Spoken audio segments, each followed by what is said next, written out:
warahmatullahi wabarakatuh. Kembali lagi di Ujar Podcast menginspirasi menjalin relasi dengan edukasi. Halo teman-teman, apa kabarnya nih? Kali ini Ujar Podcast bakalan membahas mengenai kesan pesan sobat pengajar 10 selama melakukan pengajaran kurang lebih 1 semester ini. Nah, sebelum kita kenalan sama bintang tamunya, ya lebih baik kita kenalan dulu lah sama MC-nya, ya kan? Kenalin, namaku Izul Haq dari Divisi CIT UKM UNED Mengajar, dan rekan saya. Kenalin, nama aku Jaizatul Fitriansyah dari Divisi Public Relation UNED Mengajar. Sebelumnya terima kasih kepada tim CIT yang udah ngundang aku buat menjadi MC buat podcast pada malam hari ini. Terima kasih. Iya, sama-sama Ija. Oh iya, karena topik kita pada malam hari ini adalah kesan pesan dari sobat pengajar 10 terkait pengajaran yang selama ini udah kita lakuin.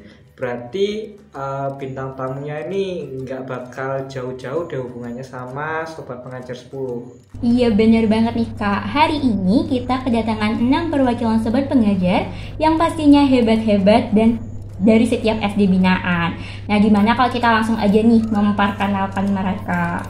Oke, halo teman-teman semua.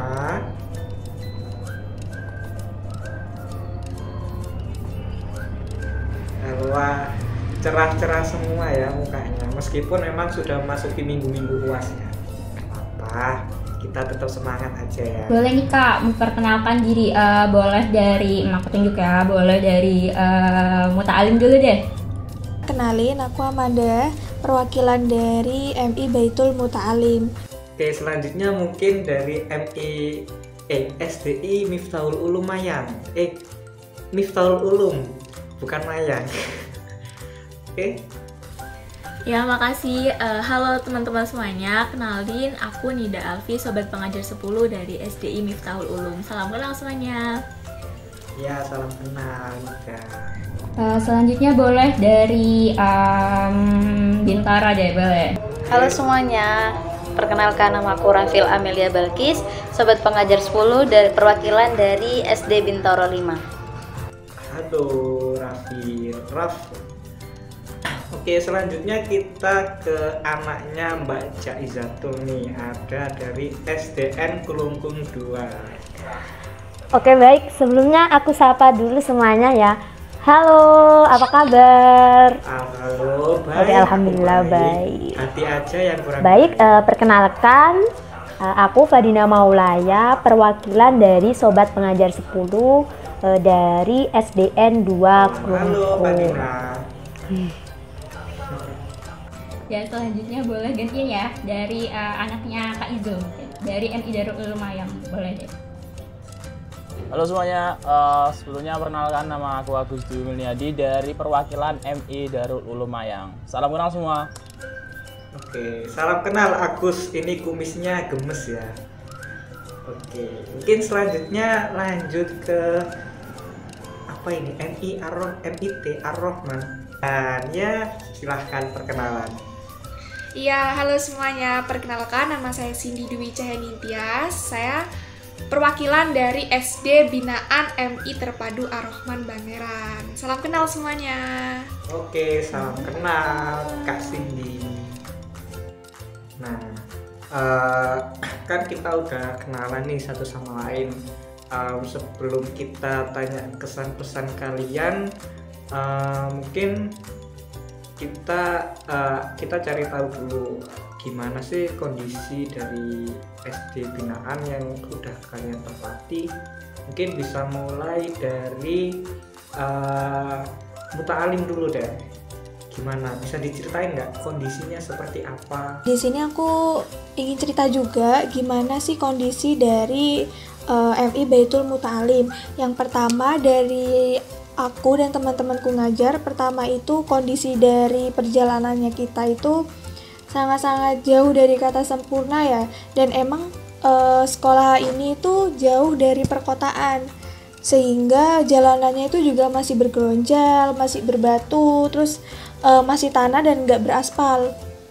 Jadi waktu aku dan teman-teman pengajaran itu pertama kali datang itu emang sedikit shock, karena kok jalannya seperti ini gitu. Terus kadang juga dari kita itu beberapa kali bannya itu terpleset gitu. Jadi emang harus benar-benar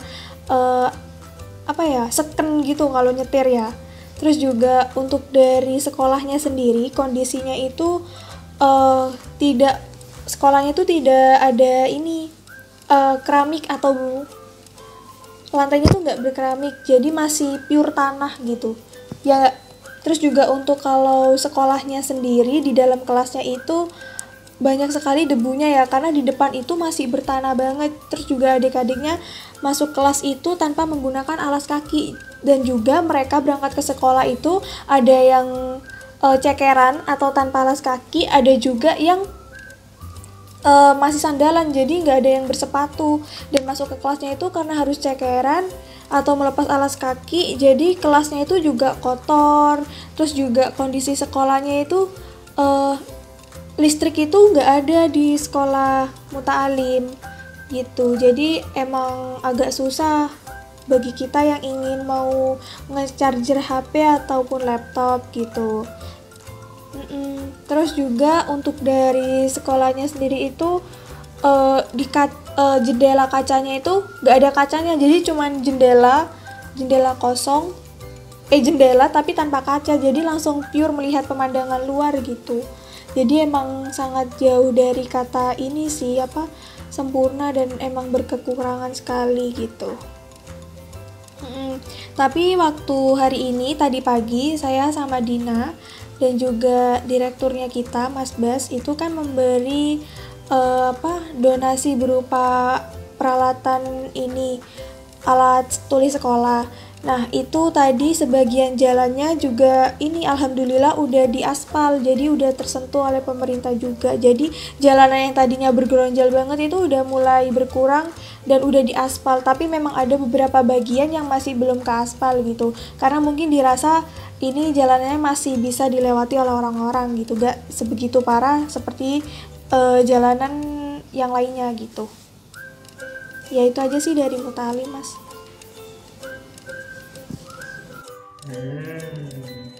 Oke. Aku juga pernah ke sana sebenarnya. Itu jalannya yang nanjak, terus banyak batu-batuannya itu ya.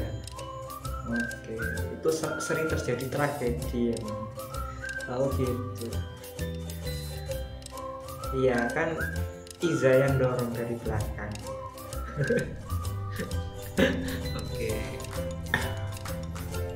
Selanjutnya boleh deh kondisi terkini dari SD binaan Bintara boleh. Halo semuanya, di sini aku mau jelasin ya kondisi terkini dari SD binaan. Dari SD Bintara sendiri itu untuk jalannya sih lumayan jauh. Terus pas masuk di gangnya mau SD-nya itu jalannya kecil, terus naik turun dan kanan kiri itu tebing dan jurang. Jadi kalau kita berangkat terus banyak-banyak sholawat sih. Dan untuk SD-nya sendiri di sana untuk kelasnya ada yang bagus, ada yang kurang bagus ya, kurang memadai maksudnya.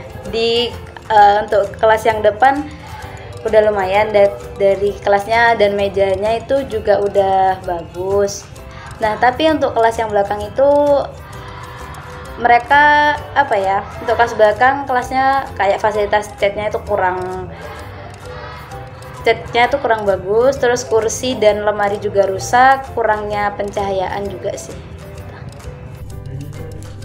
Oke, berarti benar-benar menguji nyali ya kalau mau ke sana sampai harus baca selawat itu. Anak pondok Pak, beda level, beda. Ini imannya nih loh. Iya. Kita kalau udah di ujung maut ingetnya apa aja? Hutang. Garing nggak usah dipeduliin. Oke, kita lanjut ke SD selanjutnya, ada SD Miftahul Ulum. Bisa diceritain Kak kondisi terkini dari SD Miftahul Ulum? Kalau buat kondisi untuk sekolah binaan saat ini tuh, kalau buat MU itu mungkin berbeda ya dengan teman-teman dari SP lain yang mungkin medannya untuk ke sana susah atau kayak gimana. Jadi kalau misalnya di MU itu emang jalannya tuh mulus banget gitu, tapi untuk jarak yang harus ditempuh dari teman-teman SP di MU sendiri tuh jauh banget, kurang lebih kita 1 jam atau kurang gitu. Jadi MU tuh karena ada di perbatasan antara Jember dan Bondowoso, jadi sedikit memerlukan waktu yang lebih lama daripada SD lain gitu sih. Cuma kalau misalnya keadaan di MU itu meskipun bangunannya kalau misal di MU tuh udah memadai gitu ya, lantainya juga udah berkeramik dan sebagainya, cuman kalau di MU tuh minusnya beberapa bangku atau fasilitas di sekolahnya tuh udah reot gitu, jadi perlu banget pembenahan teman-teman. Jadi mungkin itu sih kalau buat kondisi saat ini di MU. Terus papan tulisnya tuh masih papan tulis yang hitam yang kayu gitu, sampai-sampai kalau misalnya kita lagi nulis apa gitu ya, itu sampai nggak kelihatan gitu, saking mungkin udah lama nggak dipakai gitu ya, jadi nggak kelihatan gitu. Terus beberapa dari kita itu juga pas awal-awal itu sempet nyasar sih, nyasar salah masuk gang gitu. Jadi sebenarnya itu gangnya masih terus, kita di salah satu gang ini udah belok gitu, udah belok, dan itu kita cari-cari SD-nya nggak ada, ternyata kita salah gang gitu sih. Oh gitu, sampai nyasar seperti itu ya. Oke. Setelah itu Ija lanjut ya. Apa ya? Selanjutnya ini boleh jangan kelungkung deh. Bang Eran dulu deh. Iya Kak, kalau untuk kondisi terkini dari SD binaan MI Terpadu Ar-Rahman Bangiran itu menurut saya tuh ya masih memperhatikan, soalnya untuk fasilitas sekolah itu masih kurang mendukung gitu, seperti kelas yang masih kondisinya tuh kurang baik, terus fasilitas belajarnya seperti meja, kursi, papan tulis itu banyak yang rusak, dan MI Ar-Rahman Bangiran ini juga tidak ada pelang sekolah gitu loh kayak SD-SD pada umumnya, tapi di sana cuma menggunakan banner untuk penanda nama lembaga sekolahnya seperti itu. Terus di sana itu juga ada 4 kelas, tapi hanya 3 kelas yang memiliki meja dan kursi seperti itu, dan untuk satu kelas sendiri itu masih belum ada meja dan kursi, hanya papan tulis saja, tetapi sudah berkeramik seperti itu Kak. Agak memprihatinkan ya, soalnya aku belum pernah sih ke Bangeran. Wah, belum pernah ke Bangeran. Aizul udah nggak ke Bangeran? Sudah dong, udah pernah. Bangeran itu kayaknya kita harus jalan kaki dulu ya ke sana ya, kalau nggak salah ya. Nah iya itu Kak, capek sih sebenarnya, soalnya kan udah jauh kan, udah habis itu taruh di parkir nih sepedanya, habis naik sepeda terus dipindah kita jalan kaki gitu ke SD-nya, terus ngelewati jalan-jalan sungai, jalannya soalnya sempit banget dan pernah ada yang jatuh di sana, jadi makanya kita naik jalan kaki gitu, nggak naik sepeda. Oke, berarti medannya ini termasuk salah satu yang dapat kita kualifikasikan sebagai harus sering-sering sholawat juga seperti Bintoro tadi. Oke, selanjutnya kita lanjut ke SD binaan selanjutnya, yaitu SDN 2 Kelungkung. Halo Kak, bisa diceritakan kondisi terkini dari SD binaan tersebut? Oke, terima kasih atas pertanyaannya sebelumnya. Untuk kondisi sekolahnya sendiri ya, kalau di Kelungkung itu alhamdulillah untuk gedungnya sendiri itu bisa dikatakan udah layak untuk proses pembelajaran, karena itu udah ada kursi, udah ada bangku, udah lengkap sih. Terus prihatinnya itu sama itu, lebih ke depannya kelas-kelas itu kan rumputnya kalau di Kelungkung itu tinggi ya, jadinya kasihan adik-adiknya kalau mereka minta belajar di luar kelas, jadinya mereka itu harus lari-larian di atas di semak-semak rumput yang tinggi itu aja. Nah nanti kalau jalan menuju ke Kelungkung itu alhamdulillah agak ekstrim ya, alhamdulillah agak ekstrim. Jadinya itu banyak gejolak-gejolak batu sih yang melanda kita untuk menuju ke Kelungkung. Jadinya ya begitulah. Apa itu perjuangan seorang pengajar muda bagi Indonesia. Itu aja sih mungkin dari Kelungkung. Oh, berarti emang salah satu yang bisa dicap juga sebagai jalan yang harus sering baca-baca apa tadi? Sholawat. Ya, kebetulan Kak banget. Izul nih belum pernah ke Kelungkung ya. Kayaknya bakalan mati sih sepedanya. Kemarin yang ke Mayang terakhir dong, mati ya. Sudah. Gak bisa naik ya. Perlu banget Kak Izul coba di Kelungkung. Perlu banget. Ya coba ya. Sudah kok, sudah. Aku terakhir ke Kelungkung itu naik sepeda Astrea di konjeng temenku, besoknya sepedanya servis. Sepeda rusak bisa diperbaiki, tapi generasi kalau rusak susah diperbaiki. Waduh, deep. Oke, terima kasih. Mungkin bisa lanjut ke SD selanjutnya, Kak Ija. Ya, yang terakhir tadi minta ada yang terakhir nih, karena ada gangguan, nggak gangguan sih sebenarnya, ya Allah maaf. Selanjutnya yaitu MI Darul Ulum Mayang. Ya, silakan. Ya, aku mau sedikit cerita ya tentang MI Darul Ulum Mayang. Untuk kondisinya itu sebenarnya gimana sih? Kalau MI Darul Ulum Mayang dari segi jarak itu kalau menurut aku sih kayak gimana ya? Kalau dibilang jauh ya nggak jauh, kalau dibilang deket ya nggak deket kayak gitu. Jadi sekitar perjalanannya mungkin sekitar 25-30 menitan kayak gitu. Terus untuk medannya itu enak sih, kayak kalau buat jalan-jalan kayak gitu. Terus ya masuk ke rumah-rumah pedesaan kayak gitu. Terus pas datang di SD-nya itu kondisi SD-nya pas waktu aku dulu pas pertama kali di SD-nya aku sangat kok gini ya. Aku baru kayak gini ya, baru pertama kali kayak ngelihat ternyata masih ada SD kayak gini kayak gitu. Dan di daerahku gitu kalau SD kayak gitu masih jarang, dan SD-nya itu kayak gini.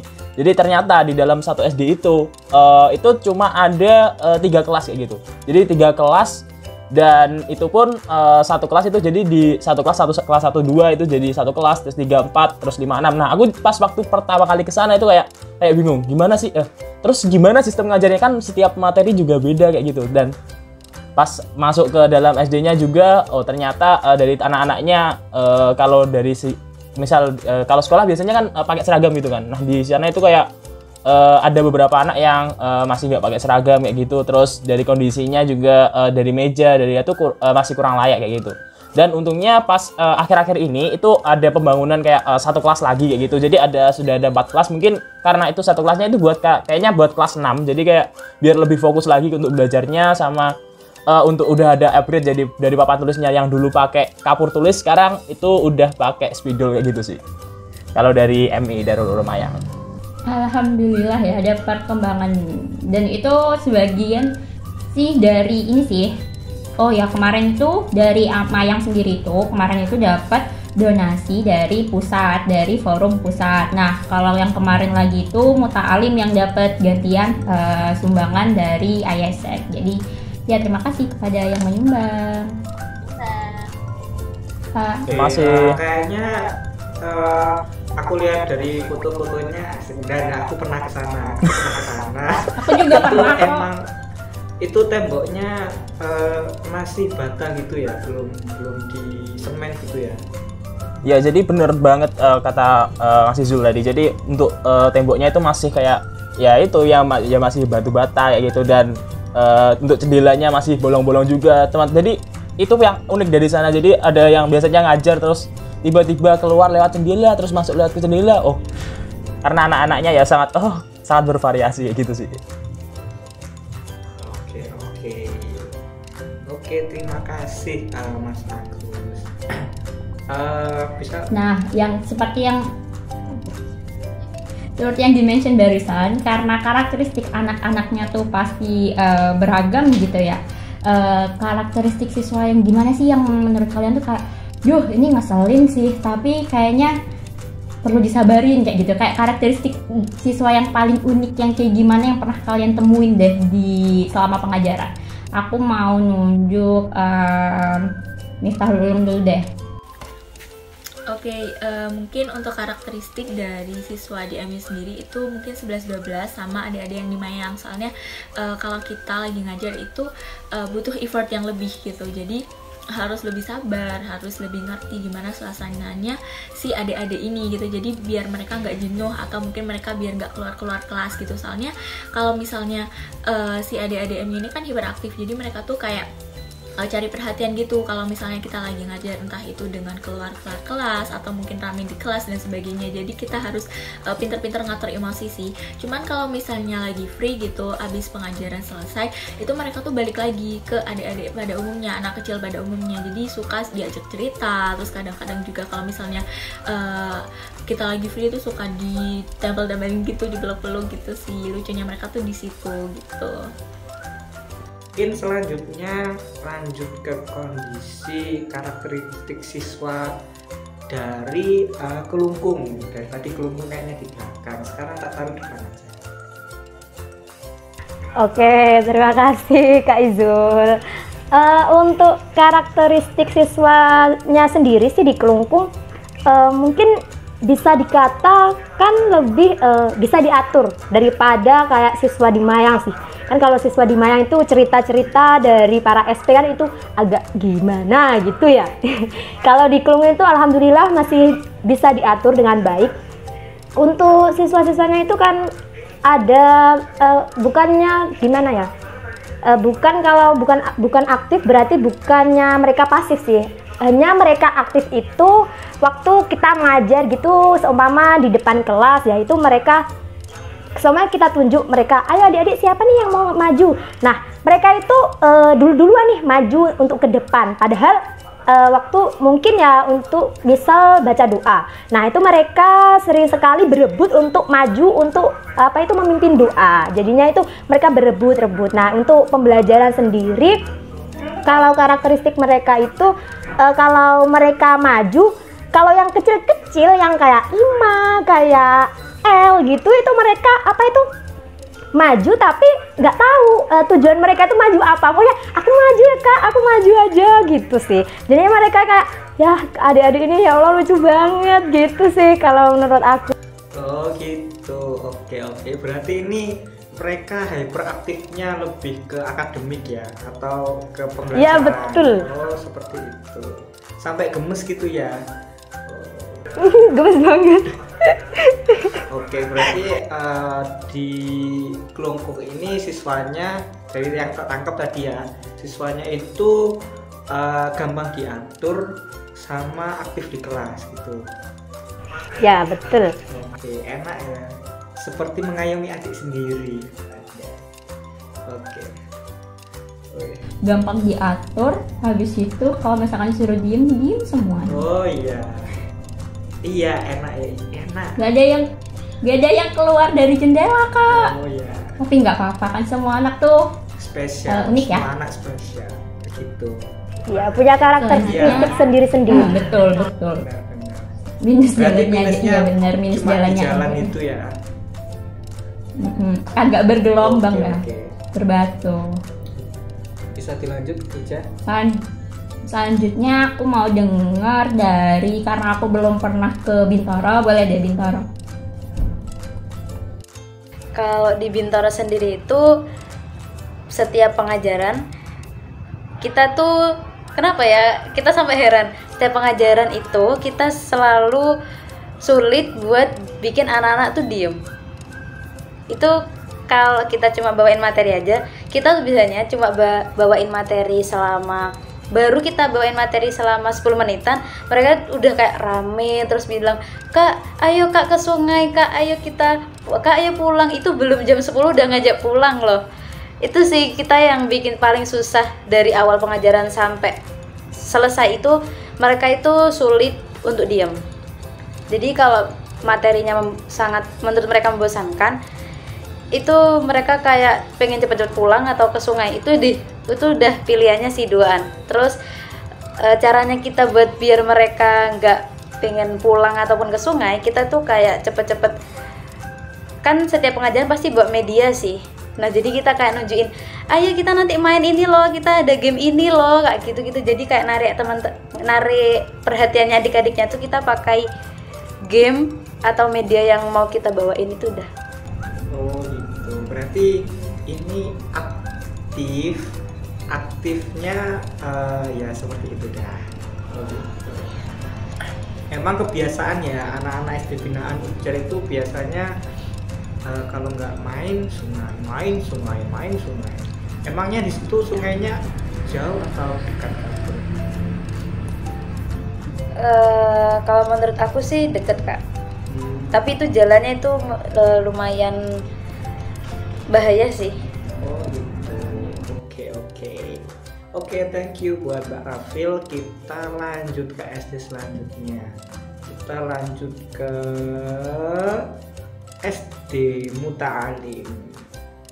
Halo Kak, bisa diceritakan kondisinya seperti apa? Iya, kalau untuk Muta'alim sendiri kondisi adik-adiknya itu sangat aktif sekali. Bisa dilihat kalau kita melakukan pengajaran, biasanya adik-adik itu emang kalau misalkan ditunjuk, mereka jarang mau untuk maju. Tapi kalau misalkan kita membuka siapa yang mau maju, biasanya mereka dengan aktifnya untuk mengangkat tangan karena merasa aku harus lebih bisa daripada temannya aku. Itu yang pertama, Mas. Terus yang kedua itu karena setiap adik-adik itu memiliki karakternya yang sendiri, terus dan juga unik.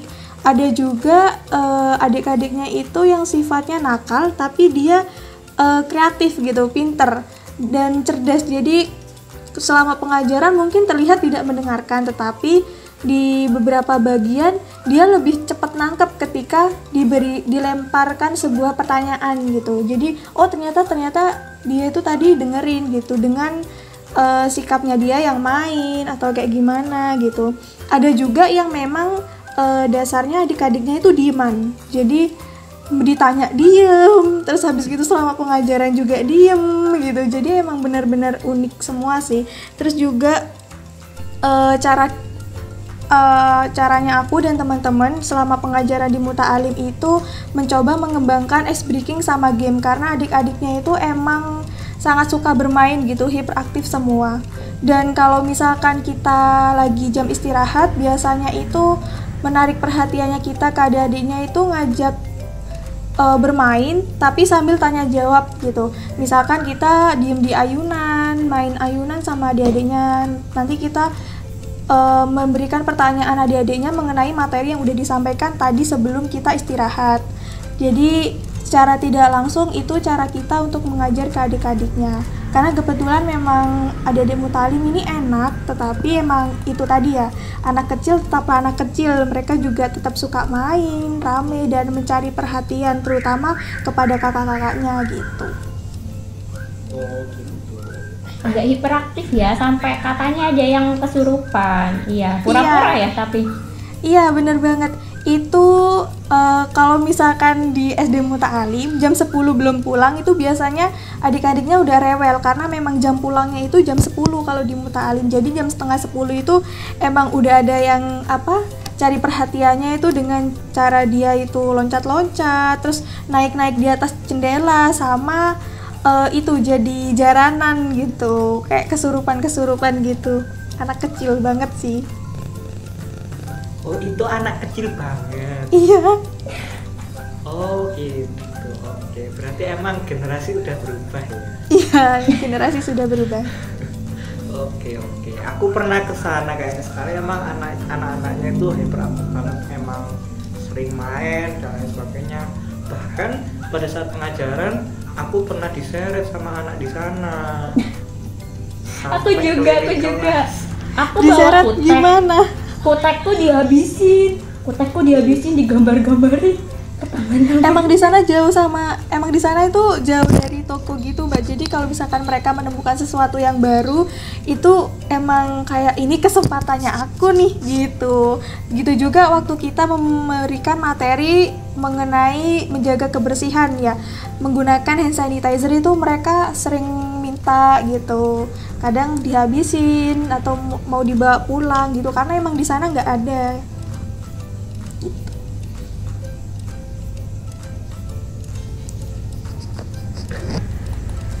Ya emang agak unik ya anak Muta'alim. Iya, unik. Udah ada tradisi tersendiri, jam 10 udah mulai kumat. Iya. Terus emang hiperaktif. Terus emang agak suka menghabiskan barang. Sepertinya itu semua SD juga. Oke, bisa lanjut Mbak Jaijatul. Ya, aku mau tanya sama oh ya, karena another story yang katanya anak-anaknya Masya Allah sekali ya. Boleh MI Darul Ulum Mayang deh, karena yang satunya lagi bermasalah. Oke, untuk karakteristik anak-anaknya, ya memang anak-anaknya ini di Mayang ini sangat-sangat hiperaktif banget. Jadi kayak ya semuanya kayak yang aku ceritakan tadi. Jadi kayak ada yang sampai lompat jendela kalau nggak istirahat. Terus ada juga pas waktu pelajaran itu tiba-tiba dia keluar terus beli makanan minuman. Jadi kalau nggak dari Mayang sendiri tuh kalau nggak ditegesin itu anak-anaknya biasanya ya gitu. Ya nggak ada takutnya, semuanya nggak ada aturan, pokoknya langsung kalau mau keluar ya keluar kayak gitu. Jadi harus ada beberapa orang itu yang negesin. Contohnya biasanya itu Kak Izul di sana itu kayak jadi orang yang paling ditakuti sama adik-adiknya. Jadi Kak Izul kalau marah, woi, wes adik-adiknya semuanya diem kayak gitu sampean. Terus ada juga pas ngajar juga terus ada yang bawa petasan terus diledakin di luar kelas, terus semuanya kaget kayak gitu. Jadi pokoknya ya sama bersama kayak teman-teman semua. Jadi yang di sini kayak cari perhatian kayak gitu. Dan ada beberapa anak sih. Jadi ada beberapa anak juga itu yang memang anaknya pinter kayak gitu. Terus tapi ya gitu, dari Mayang sendiri tuh kayak jiwa inisiatifnya dari anak-anak sendiri itu kayak masih kurang kayak gitu. Jadi kalau nggak disuruh maju ya dia tuh nggak akan maju kayak gitu. Kalau sekolah ya udah dia ikut sekolah, dengarkan, kalau waktunya main ya main. Pokoknya kalau dia itu kalau mereka itu kayak gimana, kayak nurut banget kalau ada hadiahnya, pokoknya gitu. Kalau ada hadiahnya apapun yang disuruh itu bakal dia itu kayak manut banget ya gitu. Gitu sih kalau di Mayang. Iya. Aku pernah ke Mayang waktu itu.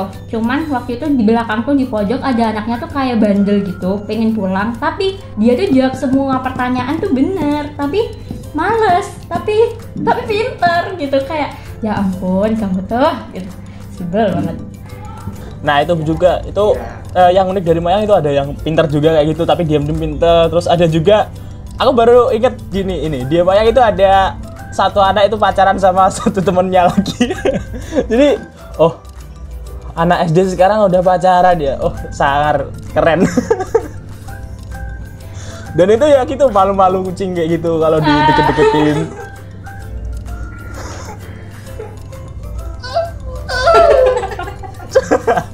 Kayaknya Kak Iza ini kalah ya sama anak SD-nya atau gimana? Oh sudah ya, diam. Shoot. Ya lanjut Mas Izul. Aduh ini kalau diperpanjang roasting saya bisa-bisanya. Iya.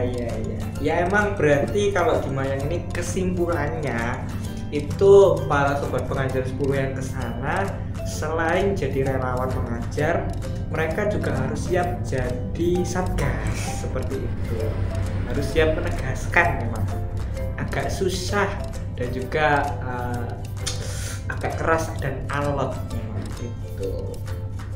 Mungkin selanjutnya bisa lanjut ya Kak Ija ke SD yang terakhir, yaitu Miftahul Ulum. Bangeran Kak, salah. Aduh maaf ya Cindy, emang Kak Izul tuh udah gitu faktor usia sih. Oh iya, maaf. Nanti editor tolong di-cut ya. Gitu. Mungkin bisa lanjut ke SD selanjutnya, yaitu ada dari Bangeran. Silahkan Mbak Cindy.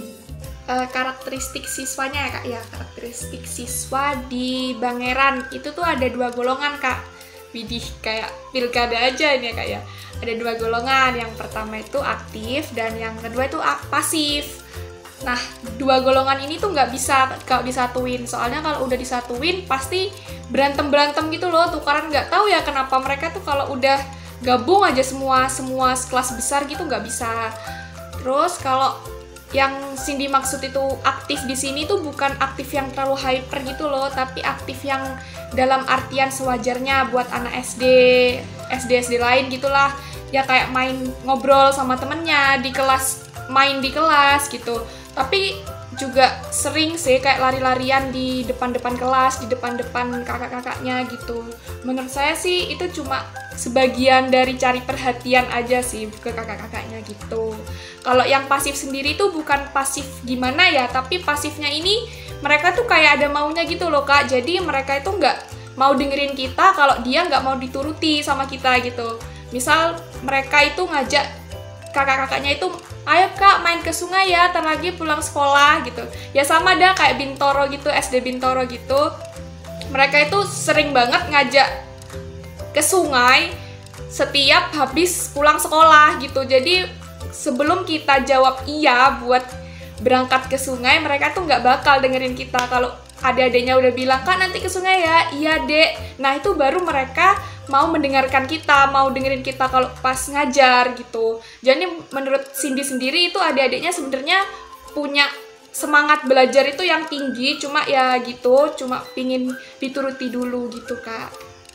Ini karena udah semua ya karakteristik dari siswa-siswanya setiap SD. Ternyata karakteristik siswanya setiap SD itu unik-unik ya. Ada yang emang sangat aktif dan bahkan ada yang ya alhamdulillah gampang diatur. Nah, buat pertanyaan selanjutnya nih, aku mau tanya, karena kan kalian udah berpengalaman banget tuh ngurusin siswa-siswanya dan berbagai macam. Nah, kalian punya nggak sih momen indah deh bareng adik-adik SD binaan sekaligus suka duka selama kalian mengajar toh? Aku mau tanya, aku boleh nunjuk kelungkung nggak sih Kak? Boleh ya? Ya deh kelungkung dulu.